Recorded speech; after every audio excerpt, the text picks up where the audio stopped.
Good afternoon, television fans. Big Al here on this Friday, August 8th, 2025, and welcome to episode 19 of Television Station History. As today we'll be diving in to the CW owned and operated station KTLA. And before we begin, like, comment, and subscribe to my channel, ring the bell, and get notified every time I go live. And here we go with the history of KTLA. Information courtesy of Wikipedia. KTLA Channel 5 is a television station in Los Angeles, California, serving as the West Coast flagship station of the CW. It is the largest directly owned property of the network's majority owner, Nexstar Media Group, and the second largest operated property after New York's WPIX. KTLA studios are located at the Sunset Bronson Studios on Sunset Boulevard in Hollywood, while its transmitter is located atop Mount Wilson. Alright, here are the specs on KTLA Los Angeles. The station airs on Virtual Channel 5 and RF Digital Channel 35. On-air brands are KTLA 5, KTLA 5 News, and KTLA 5 The CW, which is used during promos for CW programming. Hi Anna, how's it going? Alright, we'll talk about the sub-channels towards the end. The owner is Nexstar Media Group, and the licensee is Tribune Media Company. KTLA was founded in September of 1942 as experimental station W6XYZ. The station officially signed on January 22nd, 1947. KTLA previously aired on VHF Analog Channel 4 from 1942 to 1947, probably during its time as an experimental station, and on VHF Analog Channel 5 from 1947 to 2009. Their digital signal aired on RF Digital Channel 31 from 1998 to 2019. Alright, they were affiliated with the Dumont Television Network from 1947 to 1948. And then the Paramount Television Network from 1948 to 1955. And they would become an independent station for 40 years from 1955 to 1995. And this was the West Coast flagship of the WB from 1995 to 2006. And they have been lined up with the CW ever since that network signed on in 2006. Their call sign meaning is Television Los Angeles. KTLA is licensed by the Federal Communications Commission, broadcasting at 1,000 kilowatts. Their 3,219-foot transmitter is located on Mount Wilson, and they also host a network of translators, which we'll get into at the end as well. Their website is ktla.com.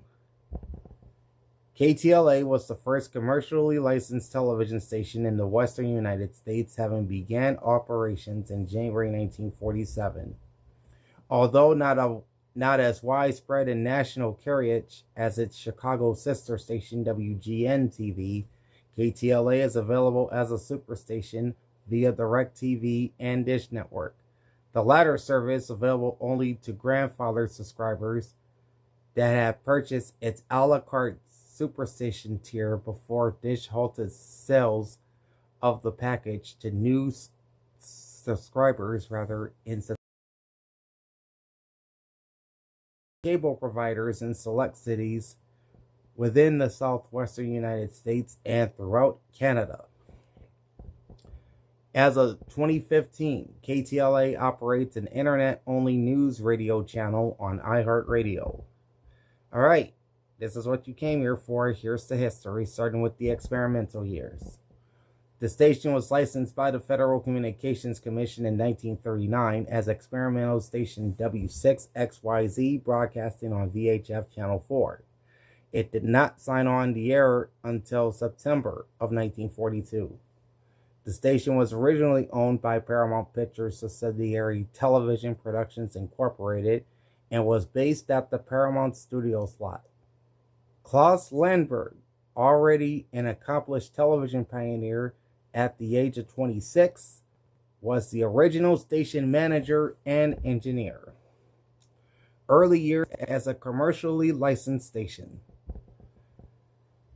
On January 22nd, 1947, the station was licensed for commercial broadcasting as KTLA on Channel 5, becoming the first commercial television station in California, the first station in Los Angeles, the first to broadcast west of the Mississippi River, and the 8th oldest commercial television station in the United States. Estimates of television sets in Los Angeles County at the time ranged from 350 to 600. Since experimental station 6XA or W6XAO, which would later become KTSL and KNXT, now is known as KCBS TV Channel 2, was already in operation, broadcasting a regular schedule. Bob Hope served as the MC for KTLA's inaugural broadcast, titled as the Western Premiere of Commercial Television, which was broadcast live that evening from a garage on the Paramount Studios lot and features appearances from many Hollywood luminaries. Hope delivered what was perhaps the most famous line of the telecast when at the program's start, he identified the news station as KTL, mistakenly omitting the A at the end of the call sign. A 10-minute fragment from KTLA's first broadcast exists at the Paley Center for Media. KTLA was originally affiliated with the Dumont Television Network, of which Paramount held a minority stake. It would disaffiliate from the network in 1948 and convert it into an independent station. Despite this, the FCC still considered Paramount as a controlling member of Dumont due to the strength of the company's voting stock and their influence in managing the network.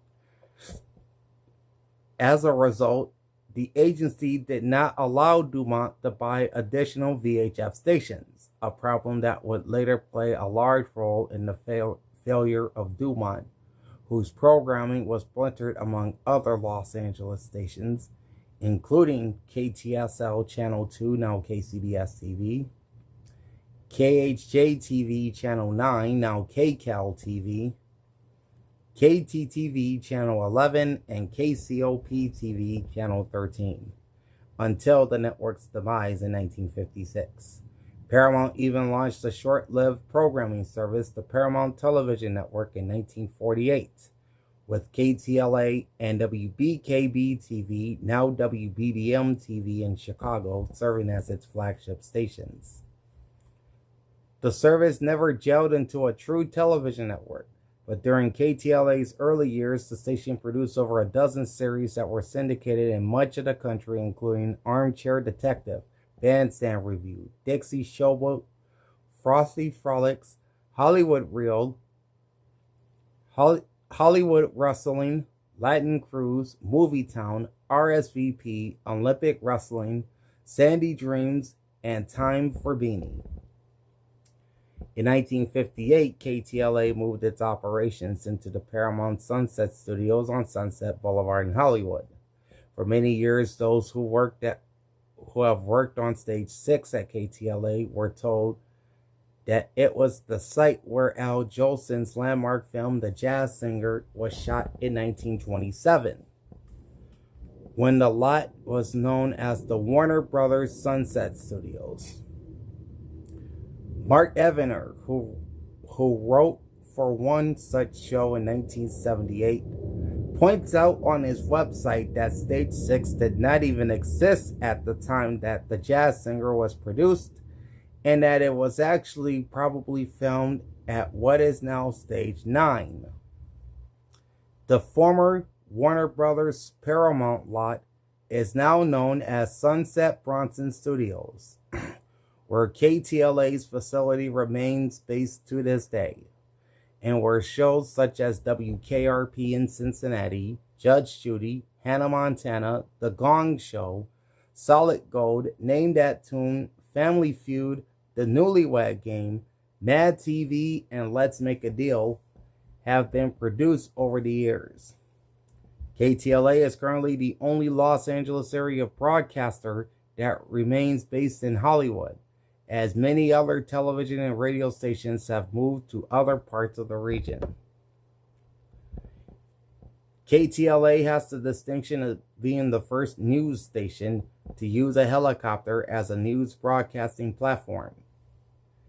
KTLA engineer John D. Silva pioneered the use of a Bell 47G-2 outfitted with transmitters to relay live breaking news back to the KTLA transmitter receiver on Mount Wilson to scoop their competitors, making their first successful in-flight broadcast on July 4th, 1958. Golden West Broadcasters ownership. In November 1963, KTLA was purchased by actor and singer Gene Autry for $12 million. Upon the sales finalization in May 1964, Autry merged the station with its other broadcasting properties, including KMPC 710 AM, which is now ESPN station KSPN, into an umbrella company known as Golden West Broadcasters. During the 1970s, KTLA was uplinked to satellite and became one of the nation's first superstations. The station was eventually carried on cable providers across much of the United States located west of the Mississippi River. KTLA sought a different programming strategy from its competitors during the late 60s and 70s, emphasizing syndicated reruns of off-network hour-long dramas with a heavy emphasis on Western-themed programs such as The Gene Autry Show, Bonanza, The Big Valley, first-run talk shows, movies, and sports programming. Children's programs, with the exception of weekend morning Popeye cartoons, which originally came from former parent Paramount, I should say, but have been sold off to what became the syndication arm of United Artists Television, were also phased out. Popeye continued Sunday mornings, but with only the 1960s King Features episodes. Later in the 1970s, more drama shows like Kung Fu, Wonder Woman, and Starsky and Hutch were added. In 1979, KTLA acquired much of the programming inventory of struggling independent competitor KBSC-TV Channel 52, which today is Telemundo owned and operated KVEA, including The Little Rascals, The Three Stooges, The Munsters, The Addams Family, Gilligan's Island, and Leave It to Beaver, among others. These shows ran weekend mornings and weekend early afternoons. In 1979, KTLA acquired Happy Days, then Laverne and Shirley in 1981, as well as Little House on the Prairie. And in 1982, the station acquired Taxi and Chips, among other shows. The station continued to emphasize hour-long dramas during the day on weekends, but began to run recent sitcoms in the evenings. Tribune Broadcasting ownership. In November 1982, Golden West sold KTLA to investment firm Kohlberg Kravis Roberts for $245 million. Sorry. In May 1985, KKR sold the station to Chicago-based Tribune Broadcasting, then for a record price of $510 million, which beat the station's earlier record sale price set by the 1982 acquisition of KKR. Under Tribune, KTLA continued to acquire high-rated off-network sitcoms as well as talk shows for its schedule. KTLA became an affiliate of the MGM UA Premier Network. a film-based ad hoc television network with the showing of Clash of the Titans. The station added the syndicated action-packed programming block to its schedule starting in mid-January of 1994. KTLA spent much of the early and mid-80s battling KTTV Channel 11 for the spot of the top-rated independent station in Southern California, offering a variety of general entertainment programs including movies, sports, and off-network reruns. It took the top spot among the market's independents full-time after KTTV became a Fox charter station upon that network's startup in October of 1986. The station stayed out of the kids' business throughout the 1980s, unlike other Tribune stations, but acquired stronger programming like Charles in Charge, Full House, Cheers, Punky Brewster, and Silver Spoons. The station also mixed in a few classic sitcoms weekday early mornings as well as on weekends. In the summer of 1991, the station debuted a 2-hour weekday morning newscast, and sitcoms would run on the station from 9 a.m. till noon during the week. WB affiliation.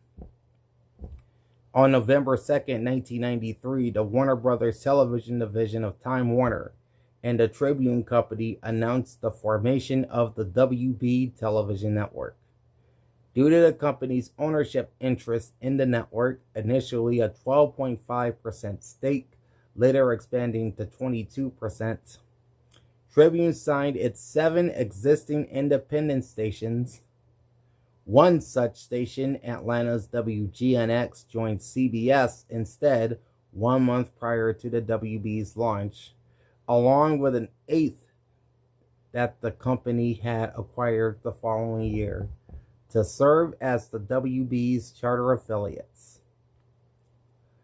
With this, KTLA became a network affiliate for the first time in 47 years, when the WB was launched on January 11, 1995.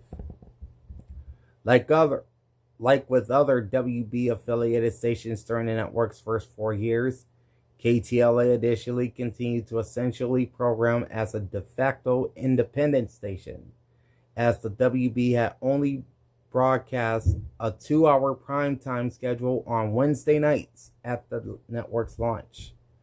The station continued to broadcast films in prime time, along with some first-run syndicated scripted series on nights when network programs did not air. The WB would eventually carry primetime shows 6 nights a week, Sunday through Friday, by September of 1999.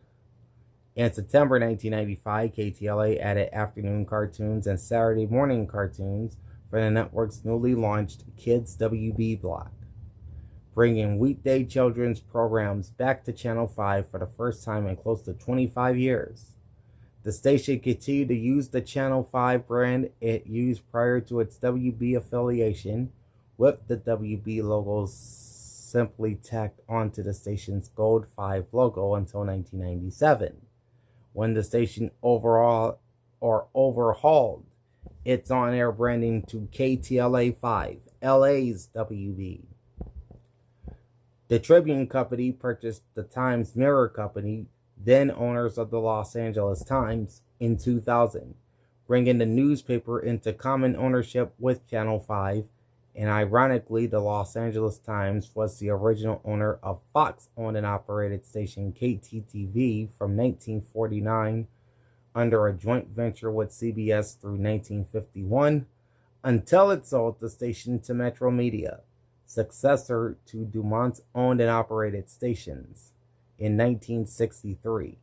That company would eventually become Fox Television Stations upon Metro Media's 1986 merger with News Corporation, as FCC rules prohibited the common ownership of newspapers and broadcast outlets in the same market. Tribune filed for and was granted a waiver by the agency to acquire the LA Times. The LA Times and KTLA were separated on August 4, 2014, when Tribune spun off its publishing division into a separate company. KTLA and Tribune's other broadcasting properties, as well as its media services and real estate units, remain with the original company, which was renamed as the Tribune Media Company. KTLA unveiled a new branding campaign on January 1st, 2005 that omitted all references to its over-the-air Channel 5 position, although the references returned after the station became a CW affiliate 1 year later. The new look indicated a modernized logo with a halo emblem over the KTLA cause and WB logo, and a change in branding to KTLA, the WB. CW affiliation. On January 24, 2006, the Warner Brothers unit of Time Warner, now Warner Brothers Discovery, and CBS Corporation, now Paramount Global, announced that the two companies would shut down the WB and UPN and combine the network's respective programming to create a new fifth network called the CW. With the announcement, Tribune Broadcasting signed 10-year agreements for KTLA and 16 of the company's 18 other WB affiliated stations, 3 of which it would sell to other groups shortly before the CW launched, including WLVI in Boston, WATL in Atlanta, and WCWN, I think, in Albany, New York. Let me check this real quick. Yes, in Schenectady, New York, which is basically Albany, to become charter affiliates of the CW. The station changed its brand to KTLA 5, the CW, on September 17, 2006. Immediately after the airing of the WB's final broadcast, The Night of Favorites and Farewells. On June 22, 2007, KTLA celebrated its 60th anniversary of continuous broadcasting. 2 days later, on January 24th, KTLA became the first television entity to be honored with a star on the Hollywood Walk of Fame. How about that? What's up, Chad? How you doing? In addition to the station itself, 6 other individuals associated with Channel 5, including former owner Gene Autry, newsmen Hal Fishman, George Putnam, Stan Chambers, and Larry McCormick, and founding manager Klaus Landberg, have received stars on the Walk of Fame. In addition, KTLA continued its celebration on the weekend after Thanksgiving with a 60-hour marathon of classic shows that aired on KTLA in the past, such as The Honeymooners, The Jack Benny Program, The Little Rascals, Wonder Woman, and Peter Gunn. KTLA also aired retrospectives of historic Los Angeles news stories during its weekend evening newscasts, but was not aired on November 24th due to coverage of the Coral Canyon fire in Malibu. On February 14, 2008, the Tribune Company sold Tribune Studios and related real estate in Los Angeles to equity firm Hudson Capital LLC for $125 million, with the studio lot being renamed Sunset Bronson Studios following the sale. There have been speculation that KTLA would move into the Los Angeles Times building in downtown LA, combining operations and staff with the Times newspaper. This agreement is also used by 2 other Tribune-controlled newspaper broadcast operations. Miami's WSFL-TV is based in the offices of former sister newspaper, the Sun-Sentinel, while the Hartford duopoly of WTIC-TV and WTXX moved into new facilities in the Hartford Courant building in December 2009. On October 14th of that same year, KTLA unveiled a new logo and a redesigned news set bringing back the classic stylized number 5 that was previously used by the station from 1981 to 1997, and eliminating the CW's logo from regular usage, though it is still used in promotions for the network's programs. The LA in the KTLA call sign is rendered in bold lettering to emphasize the station's Los Angeles location and coverage area, similar to a previous wordmark logo used from 1997 to 2005. Aborted sale to Sinclair and sale to Nexstar. Sinclair Broadcast Group entered into an agreement to acquire Tribune Media on May 8, 2017 for $3.9 billion plus the assumption of $2.7 billion in Tribune debt. The prospect of Sinclair acquiring KTLA was met with consternation among station employees due to the concerns over the influence the company might have on the station's news content. Sinclair has been known for requiring its stations to run news reports and commentaries that reflect a conservative perspective. The city of Los Angeles and some adjacent and outlying suburbs are predominantly liberal, while some outlying areas elsewhere in the market, including portions of Orange County, lean conservative. The deal received significant scrutiny over Sinclair's forthrightness in its applications to sell certain conflict properties, prompting the FCC to designate it for hearing and leading Tribune to terminate the deal and sue Sinclair for breach of contract. Following the Sinclair deal's collapse, Nexstar Media Group of Irving, Texas announced its purchase of Tribune Media on December 3, 2018 for $6.4 billion in cash and debt. The sale was completed on September 19, 2019. Nexstar renewed their affiliation deal with the CW on May 20, 2021, which covered the company's then 37 affiliated stations in many media markets, including KTLA. Moving on to programming.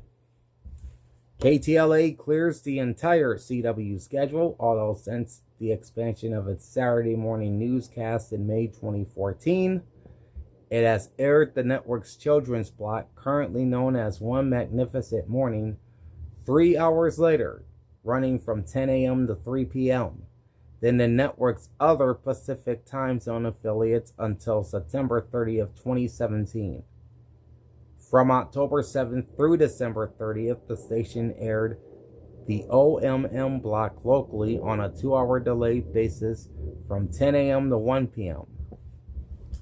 Then on January 6, 2018, the station began airing the OMM block again, this time on a 3-hour delayed basis, running from 11 a.m. to 2 p.m., due to the expansion of its weekend morning newscasts to 5 hours. Until the network returned the weekday hour of programming to its affiliates in September 2021, the station also aired the CW daytime reruns of the syndicated Jerry Springer Show at 2 p.m., 1 hour earlier than the network's recommended time slot of 3 p.m. Due to its 3 p.m. newscast, a scheduling inherited from the Bill Cunningham Show, after KTLA displaced the program from its network-dictated time slot following the launch of its mid-afternoon newscast in December 2014, and most recently, The Robert Irvine Show. Throughout the film and television awards seasons, as KTLA is unassociated with an entity owning a film or television studio or streaming service, those entities will often purchase the hours before prime time on KTLA to present for your consideration programs regarding their series or films. Often behind-the-scenes looks and interviews with acting nominees for the interest of awards voters. The station is also part of Nexstar's statewide network when KTLA or another California Next Star station originates a political debate for statewide office.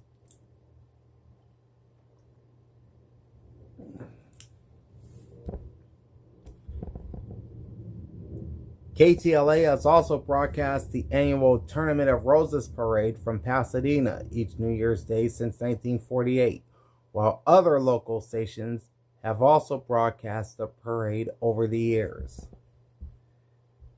KTLA remains the sole English language outlet in the LA market to continuously broadcast the events.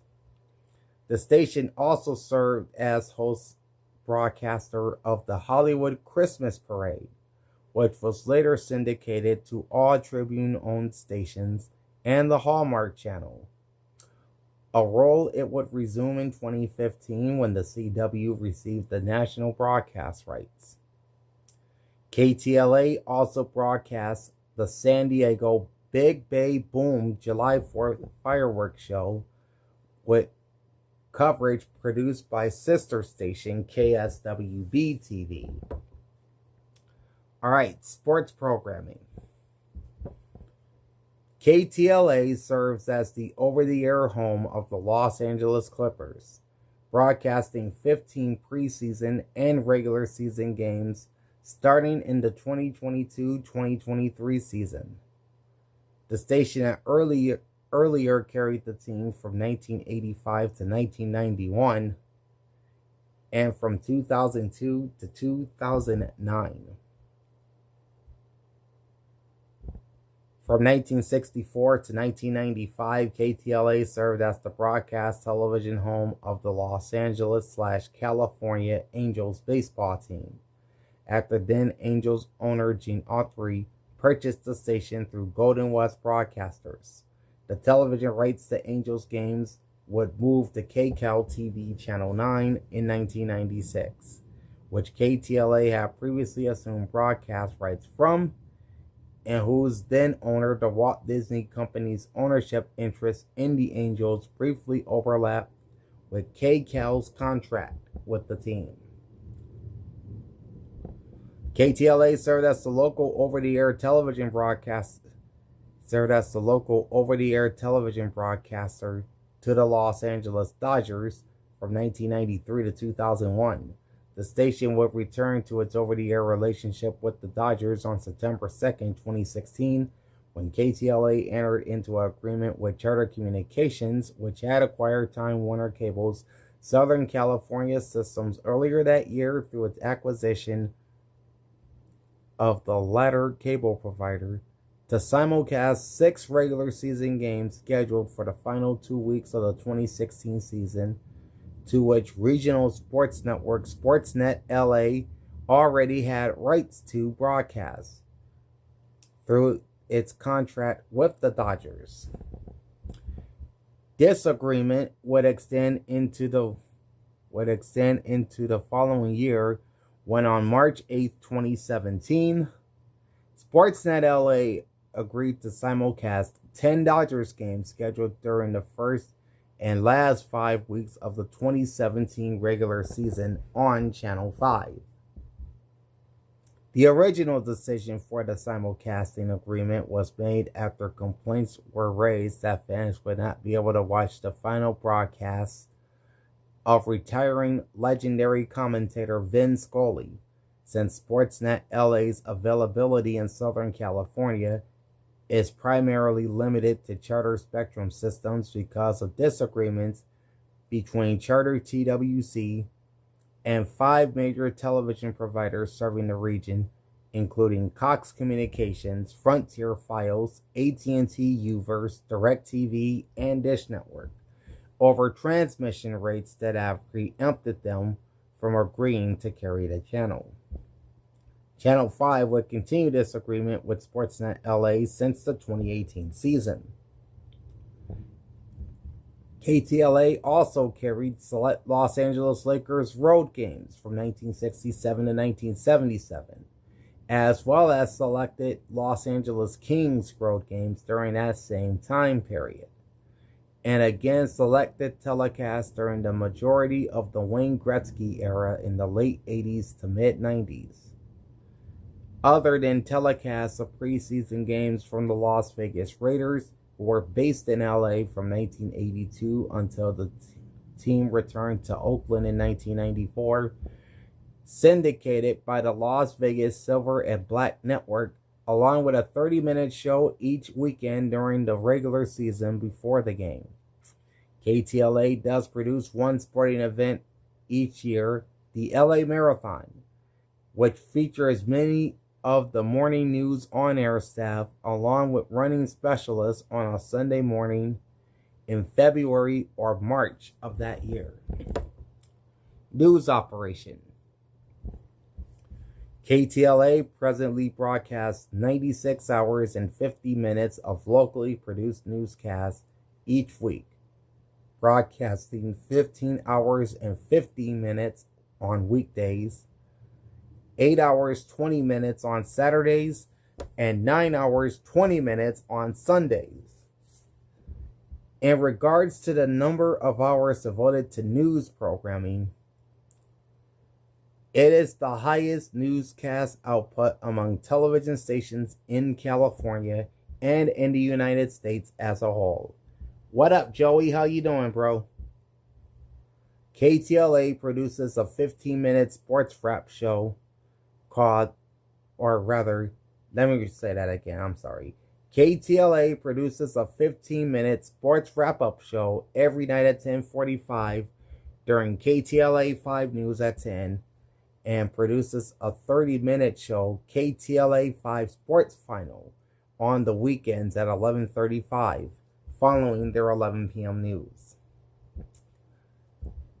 KTLA's news department is located inside the former Warner Brothers Cartoon Studios, known as the Hal Fishman Newsroom since 2000, at the corner of Van Ness and Fernwood in Hollywood.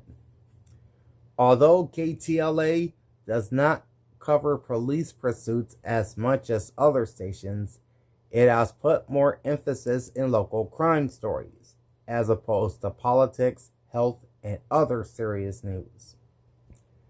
KTLA had created synergy between Tribune company entities.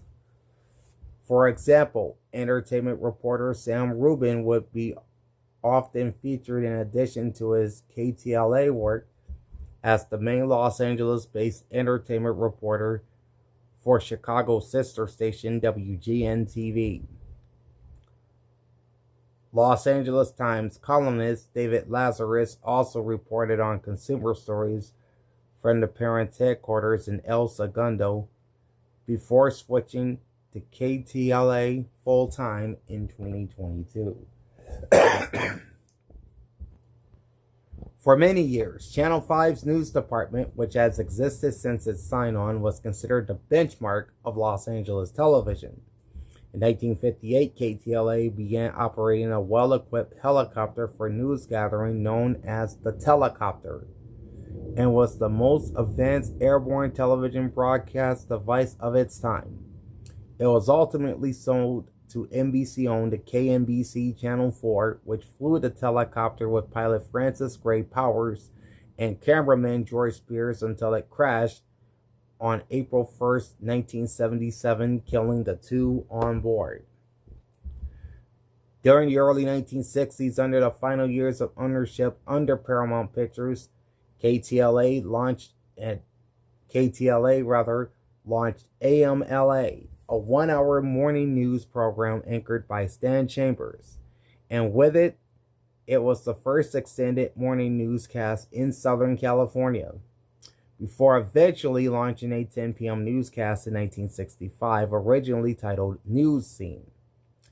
Also known over the years as the George Putnam News, Newswatch, Channel 5 KTLA News at 10, and KTLA Prime News. KTLA had its weeknight evening newscast airing at 7 and 11, with the latter in direct competition with the network-owned local newscasts on channels 2, 4, and 7.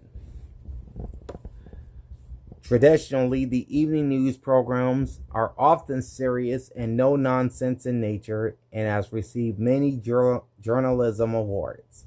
Putnam and fellow KTLA news anchors Hal Fishman and Larry McCormick became icons in Los Angeles television news over the years. Accompanying his news anchoring career, McCormick also hosted Making It, a public affairs program on the station which features stories on the entrepreneurial successes of ethnic minorities. Its veteran field reporters have included 62-year KTLA veterans Dan Chambers and Warren Wilson, Stu Nathan, Keith Olbermann, and Ed Arnold, former anchor of Real Orange on public television station KOCE TV, and formerly served as sports anchors. In March 1991, KTLA was the first station to air the infamous video of Rodney King's beating by 3 Los Angeles police officers, whose eventual acquittal sparked rioting within the city in 1992. In July 1991, KTLA debuted the Los Angeles market's first live local morning 2-hour newscast, the KTLA Morning News, to compete with the network morning shows on KABC TV Channel 7, KCBS TV Channel 2, and KNBC Channel 4, which each started at 7 a.m., as KTLA's program initially did. The program would suffer from low ratings at first. However, the ability to cover breaking news live as opposed to the network morning programs, which were aired on a 3-hour tape delay, attracted more viewers to the program. As time went on, the morning news enjoyed great ratings success, generally ranking number 1 in its main 7 to 9 a.m. time period.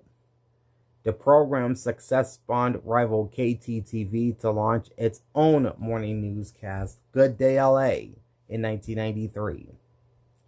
From 1994 to 1995, the station aired gavel-to-gavel coverage of the O.J. Simpson trial anchored by Marta Waller. This coverage was rebroadcast by other stations such as Portland, Oregon's WB affiliate, and future Tribune's sister station KWBP, which is now KRCW-TV. The station debuted a midday newscast at noon in 1995, which later moved to 11 a.m. the following year, which lasted less than 2 years before it was canceled in 1997. In recent years, KTLA's newscasts have become more tabloid-based in nature, perhaps to compete with Channel 11, as both stations have rivaled each other in the ratings for many years. With this, KTLA has placed more emphasis on entertainment news and has featured personalities such as Mindy Barbano Stearns, Zoriana Kitt, Ross King, and most recently Jessica Holmes as entertainment reporters. In 2004, KTLA debuted a segment on its morning newscast entitled The Audition, in which several actors and actresses competed for a role as weathercaster on its 10 p.m. news. King won the first installment, followed by Holmes as the winner of the second installment. Holmes now serves as co-anchor of the 7 to 11 a.m. weekday block of the KTLA Morning News. In January 13, 2007, KTLA became the second television station in Los Angeles after Channel 7 to begin broadcasting its local newscasts in high definition. On July 30th of that year, Hal Fishman anchored what would be his final newscast for KTLA. Following several days of hospitalization for a liver infection, Hal Fishman died on August 7th. KTLA's newscasts that day were dedicated to Fishman, for whom the station dedicated its news studio in 2000. After Fishman's passing, longtime morning show co-host Carlos Amezcua Amescua became the interim co-anchor on the 10 p.m. news. Local media speculated that Amescua would be named the full-time anchor of the primetime newscast. However, on September 4th, Amescua announced his departure from KTLA to replace John Beard as co-anchor on Channel 11's 10 p.m. newscast. Morning co-anchor Emmett Miller took over as interim evening anchor and was named as Fishman's permanent replacement on December 4th. After former KCBS and KCAL general manager Don Corsini was appointed as Channel 5's president and GM in January of 2009, the station spearheaded an expansion of its news programming that year.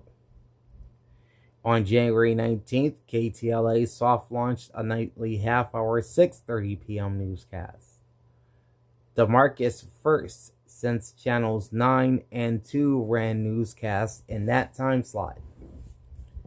KCBS is being part of an hour-long 6 p.m. newscast during the mid-90s and prior to CBS's 2002 purchase of Channel 9. Then on April 1st, 2009, the KTLA Morning News was expanded by a half hour to start at 4:30 a.m. and an hour-long midday newscast at 1 p.m. debuted. On April 4th, the weekend edition of the 6:30 p.m. newscast expanded to a full hour at 6, with the 6:30 p.m. weekday newscast following suit that September. Shortly afterward, KTLA expanded the station's traffic reports to the afternoon and evening newscasts. The weekday edition of the morning news uses a dedicated traffic anchor, while traffic reports from all other newscasts are done by Channel 5's on-air weather staff. In April 2011, KTLA added weekend morning newscasts, an hour-long newscast at 6 a.m. on Saturdays, which expanded to 2 hours at 5 a.m. in September 2012, and a 3-hour block on Sundays at 6 a.m. The Saturday morning edition aired in the earlier time slot due to the CW's Vortex animation block. In August 2011, KTLA added a 2-hour primetime newscast entitled the KTLA 5 Sunday Edition, which ran Sunday nights from 8 to 10 p.m., leading into the network's 10 p.m. news. The 8 p.m. hour of the program was later dropped in September 2013, while the 9 p.m. hour moved to 7 on October 7, 2018, to accommodate the return of the CW's Sunday night 2-hour primetime block. On February 2nd, 2012, KTLA expanded the weekday edition of the KTLA Morning News to begin at 4 a.m. On May 9th, 2014, the Saturday morning newscast was expanded to 3 hours and moved to the 6 to 9 a.m. time slot in a uniform time slot as the Sunday morning newscast, causing the CW's children's block, called at this time Vortex, to be aired on a 2-hour tape delay. That broadcast expanded to 4 hours from 6 to 10 a.m. on August 6, 2016, further aligning it with the prior expansion of the Sunday morning newscast into that same 4-hour block on July 5th, 2015. And pushing the successor One Magnificent Morning block back by another hour.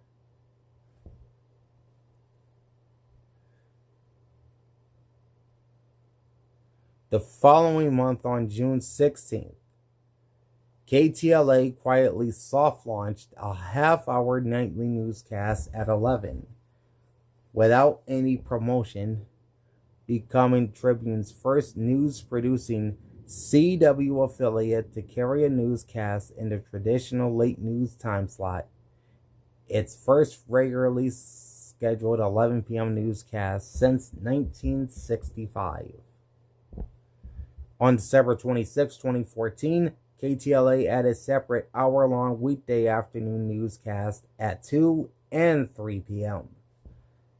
The creation of the 3-hour mid-afternoon news block, which expanded upon the existing 1 p.m. newscasts, was in response to CBS television station's December 10th announcement that it would discontinue Channel 9's newscast at 2 and 3 late that month to refocus news gathering resources towards Channel 9's 4 p.m. newscasts and the respected evening newscasts on KCAL 9 and sister station KCBS TV. While the 3 p.m. broadcast was a permanent addition, the 2 p.m. newscast was intended as a temporary fill-in that ran until December 31st, 2014. It was replaced 2 days later on January 2nd, 2015 by a double run of Celebrity Name Game. In July 2015, KTLA became the first television station in Los Angeles to carry live audio simulcasts of its newscasts on the iHeartRadio app.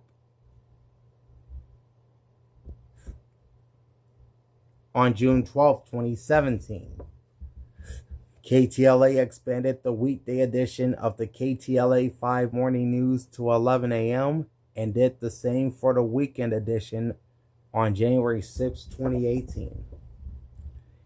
And then the station on May 1st, 2018 would debut an hour-long newscast at 11 a.m.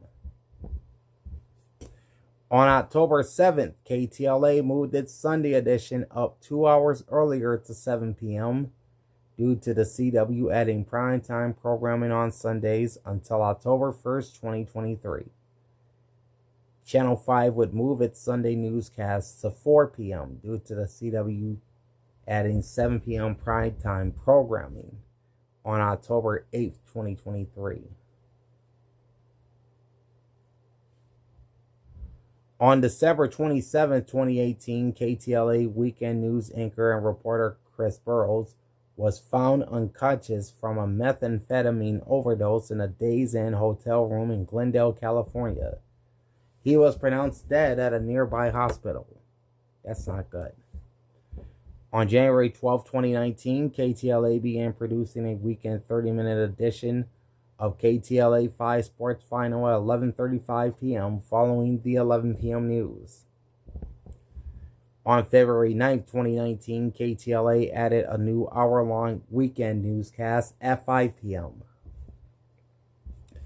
On September 21, 2020, KTLA added a new hour-long 12 noon weekday newscast.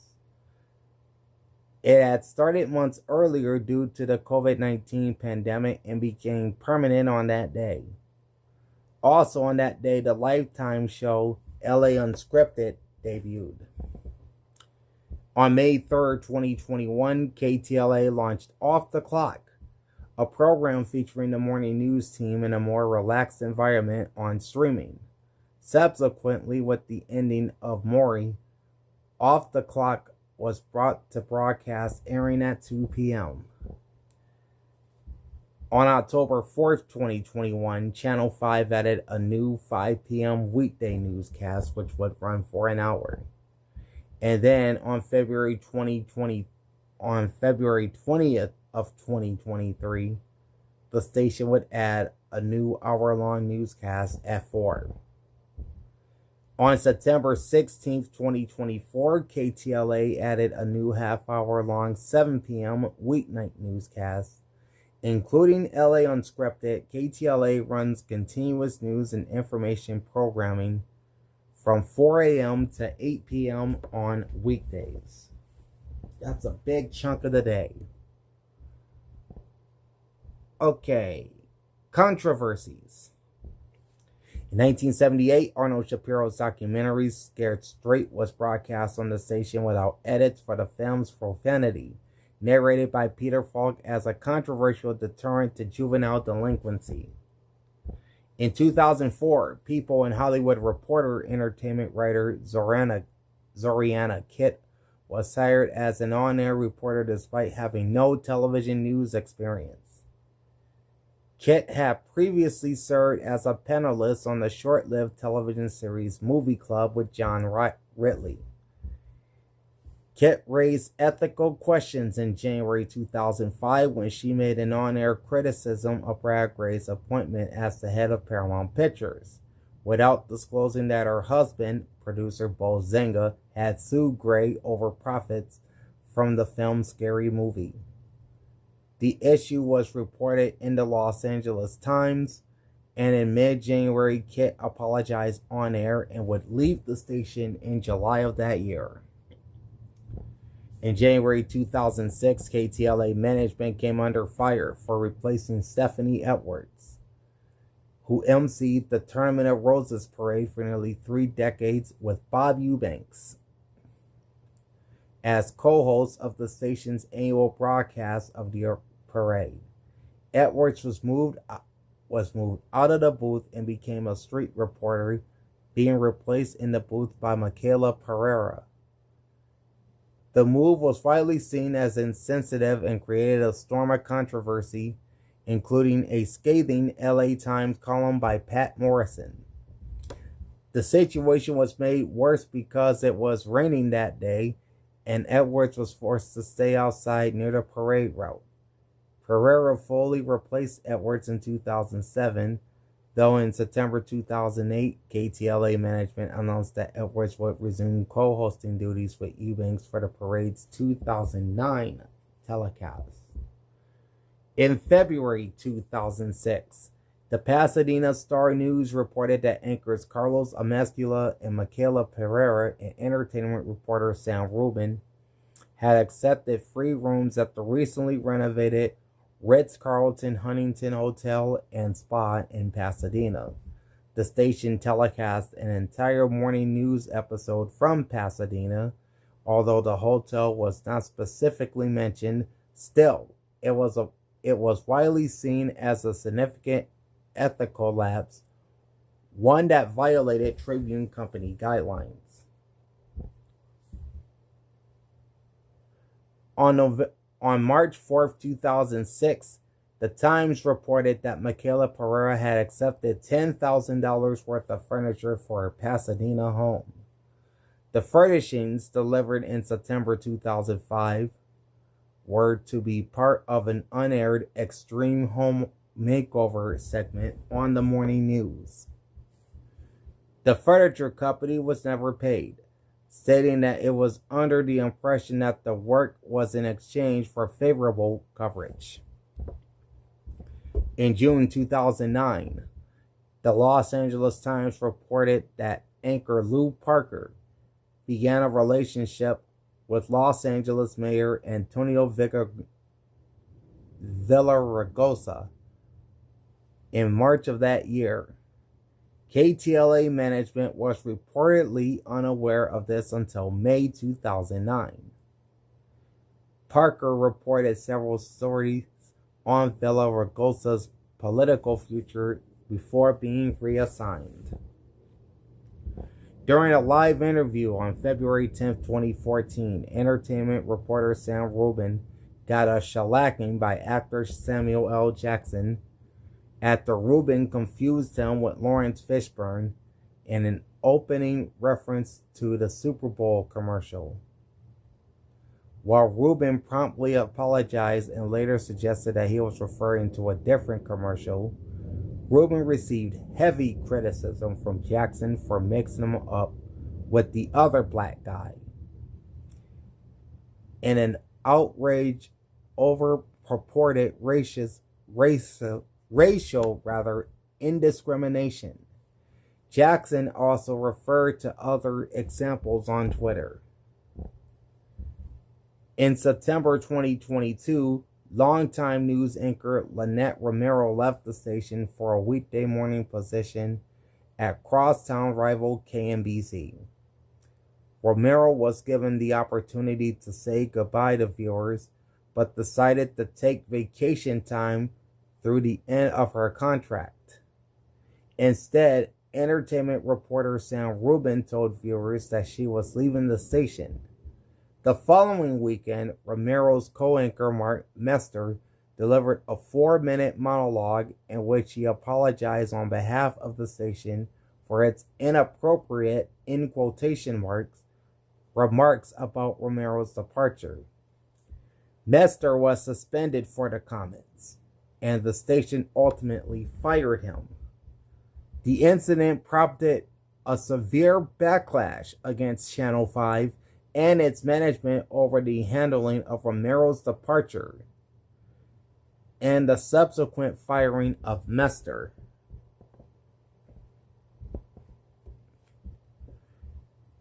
On April 11, 2025, KTLA's official X account posted the N-word.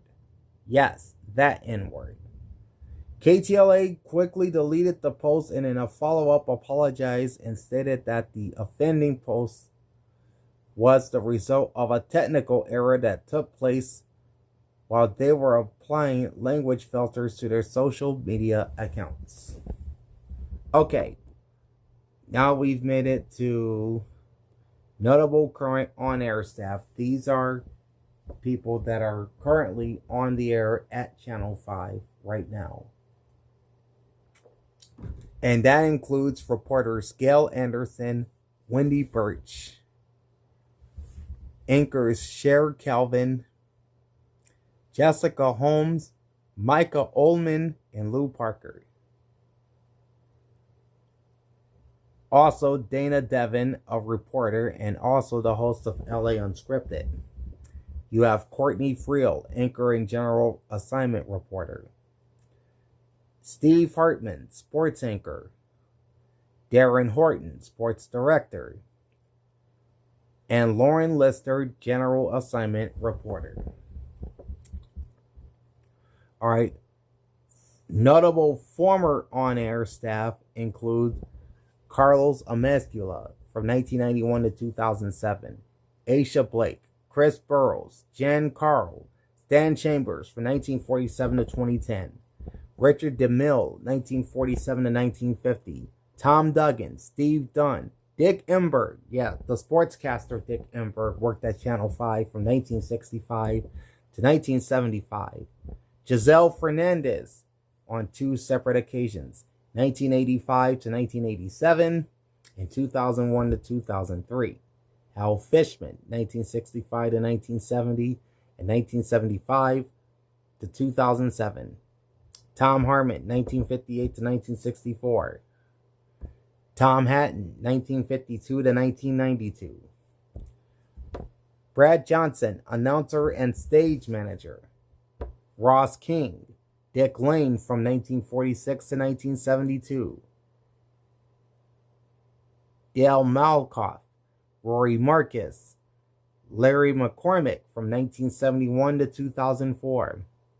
Brent Miller, Frank Motek, Stu Nathan from 1988 to 1999.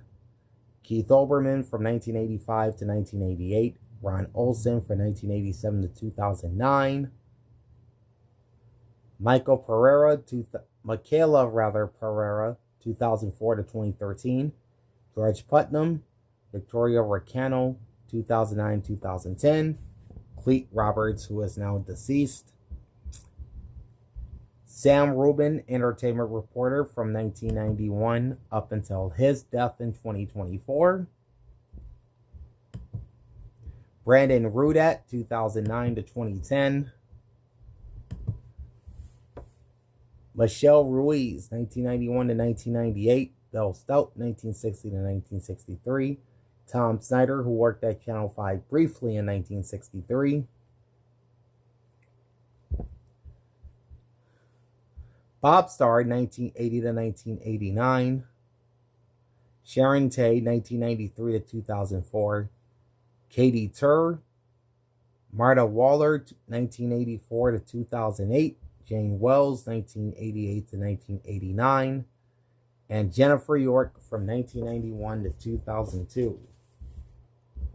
Technical information subchannels. The station signal is multiplex.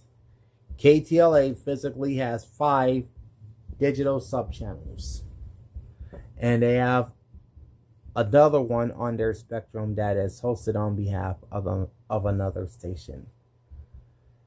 All right, so let's see. Channel 5.1 broadcasts in 720p high definition and a 16:9 aspect ratio. And that is, of course, the main CW programming of KTLA. Channel 5.2 in 480i HD and a 4:3 aspect ratio is Antenna TV. 5.3 at 480i HD, 16:9 aspect ratio is Grit. That is the Western channel. 5.4 at 480i HD and 16:9 aspect ratio is presently Shop LC. And on channel 5.5 at 480i HD, 16:9 aspect ratio is Rewind TV. Alright, they also host channel 13.1, which broadcasts in 720p HD and a 16:9 aspect ratio. That is KCOP TV, which is affiliated with my network TV. Analog to digital conversion. KTLA, in the tradition of television pioneering successes, was an FCC volunteer early adapter HD station. On October 28, 1998, KTLA-DT signed on with the West Coast's first commercially broadcast high-definition programming. It was on UHF Channel 31 in 1080i HD and a 16:9 format. Fred Garrity was the KTLA Director of Broadcast Operations and Engineering, and Ira Goldstone was the Corporate VP of Engineering. At precisely 9 a.m., VIP Milton rolled through the ceremonial transmit on switch, as he did at the Chicago's World's Fair in 1939, at the birth of analog television broadcasting. The modern day event took place during KTLA's signature morning news broadcast, and KTLA HD programming began simultaneously transmitting for the first time along with its analog channel. KTLA DT went on to do the first HD Rose Parade and the first HD Dodger baseball game broadcast in the several months that followed. KTLA ended regular programming on its analog signal over VHF Channel 5 on June 12, 2009 as part of the federally mandated transition from analog to digital television. The station's digital signal remained on its pre-transition UHF Channel 31 using virtual Channel 5. Veteran newsman Stan Chambers was hired by KTLA almost a year after its 1947 launch and remained with the station until its retirement in 2010, was given the honor of throwing a ceremonial mock switch from the analog to digital position, signaling the engineers to shut down the analog signal at its Mount Wilson transmitter site at 10:45 p.m. during KTLA's prime news telecast. Covering the on-air event for Channel 5 was Stan's grandson, reporter Jamie Chambers. As part of the SAFER Act, KTLA temporarily restored its analog signal 15 minutes later at 11 p.m. to inform viewers of the digital television transition through a loop of public service announcements from the National Association of Broadcasters, which ran until June 26, 2009, and it was one of 4 local stations alongside KCBS-TV, KNBC, and KWHY-TV Channel 22 to offer this service. Spectrum Auction Repack. KTLA was one of nearly 1,000 television stations that changed their digital signal allocation in the Spectrum Auction Repack of late 2017 and early 2018. The station reallocated to UHF Channel 35 in Phase 2 of the auction. The spectrum change took place on March 18, 2019. And finally, we'll look at the 4 translator stations that relays KTLA's programming. There's K29NN, Channel 29 in Lucerne Valley. K30GU, Channel 30 in Morongo Valley. K27NX, Channel 27 in Ridgecrest. And K15FC, Channel 15 in 29 Palms. And that is a look at the long, extensive history of KTLA Channel 5 in Los Angeles, now the West Coast flagship of the CW. I'll have one more edition of television station history before we reconvene for football season, and we'll be taking a look at KCOP TV Channel 13. That's coming up in episode 20, so make sure you join me for that. In the meantime, like, comment, and subscribe to my channel, ring the bell, and get notified every time I go live. Big Al signing off. Thanks for watching, and we'll catch you next time for season 20, or rather episode 20 of Television Station History. Peace out.